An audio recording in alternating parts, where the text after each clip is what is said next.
Asooka okwekweka yatenda banne okukwakwaya. Asookera ddala okwekweka yatenda banne okukwakwaya.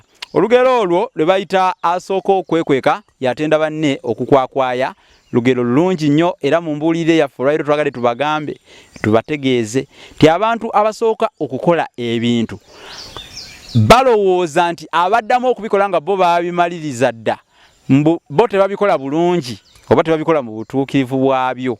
Kati lwe lugero olwo era ge makulu gaalwo agalulimu. Ag'okungulungulu amakulu nago kanga kugambe okukwakwaya kitwale oba kifaananyirizeeko ddala n'amaloboozi agakolebwa singa oba weekwese mu ssanja. Kyova abagamba nti asooka okwekweka yatenda banne okukwakwaya. Kino nno bakijja ku muzannyo gw'Abaganda ogw'okwekweka kubanga bantu mwazannyanga nnyo emizannyo egyo egy'okwekweka nga kakebe, kwiso bando, egyo emizannyo egyo gyabangamu okwekweka, jangu onkwekule emizannyo egyo. Kati ng'omuntu bw'agera mu ssanja nga yasooseemu alaba banne nga bakwakwaya ate bamuleetera okukola ki? Okumulaba we yeekwese. Kati kyava bagamba nti asooka okwekweka yatenda banne okukwakwaya. Amakulu ag'omunda gali nti omuntu asooka okukola ekintu oluusi abamu abasooka okukola ebintu balowooza nti abanaddako oba abaddako kubikola nga bo babimala mu tebabikola bulungi nga bo. Kati endowooza ebeera nnyo mu bantu. Naye tukujukiza bw'oba oyina ky'otunda kyonna kyonna oba ekyamaguzi jangu ku mukutu gwaffe guno olange naffe ekyamaguzi bagenda kukigula nkukakasa. Otunda ttaka, otunda mmotoka, otunda kyalaani, otunda kitanda, kabada oba kizimbe, mbuzi oba nkoko, jangu otutegeeze tulange ku mukutu gwaffe guno ebyamaguzi byo bagenda kubigula. Ne bw'obeera eyo nga gw'olina service gy'otuusa ku bantu naye ng'oyagala ogirange tujja kukulanga wano era ojja kufuna abakuyita.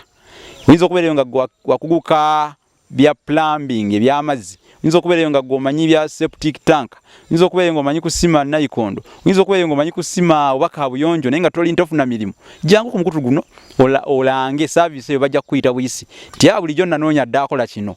Oyinza okubeera eyo nga gwe munnange oli mubazi naye ng'emirimu togiraba, oli muzimbi, mwenna tubayita ku mukutu guno mulange oba mwerange services zammwe muzirange, nammwe abalina byamaguzi bye mutunda mu birange, mugenda kufuna ate mugenda kwettanirwa nnyo nnyini ddala. Oyita ku 0714599 omwaka guno 2026 twakkiriziganyizza ne mukulu Frank nti tugenda kunoonyanga engeri gye tukyusamu obulamu bw'abantu.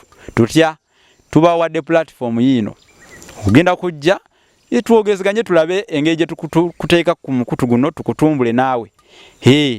Leeta ebyamaguzi by'olanga obirange ku mukutu gwaffe guno ofune naawe otambule nga weeyagala. Kakati ebitabo bino mbikuzigirira, kino ekyengero kifune kya mitwalo 6, funa na kino eky'olulimi Oluganda n'ebigunjiddwa kya mitwalo 3, ofune bassekabaka b'ensi muwawa kya mitwalo 3, waliwo effumbekero ly'ebisoko bya Ssengule kya mitwalo 3. Ebitabo bino bigule obyefunire ogatteko n'ekino kye bayita Olulasangeye. Olulasangeye kitabo kino kya mitwalo 10. Kale mitwalo 25 bino byonna bw'obyetwalira obeera toli bulungi.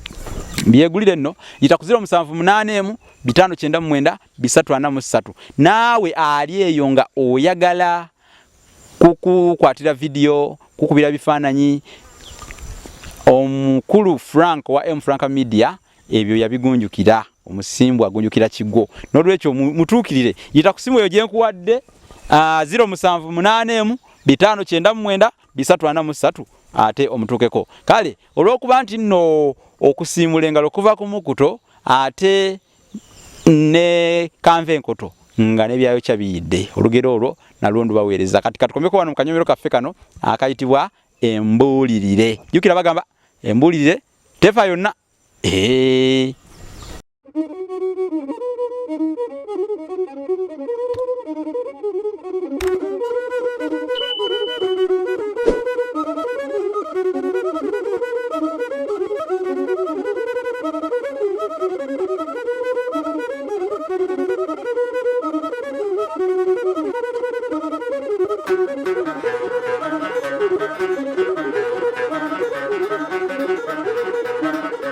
Thank you.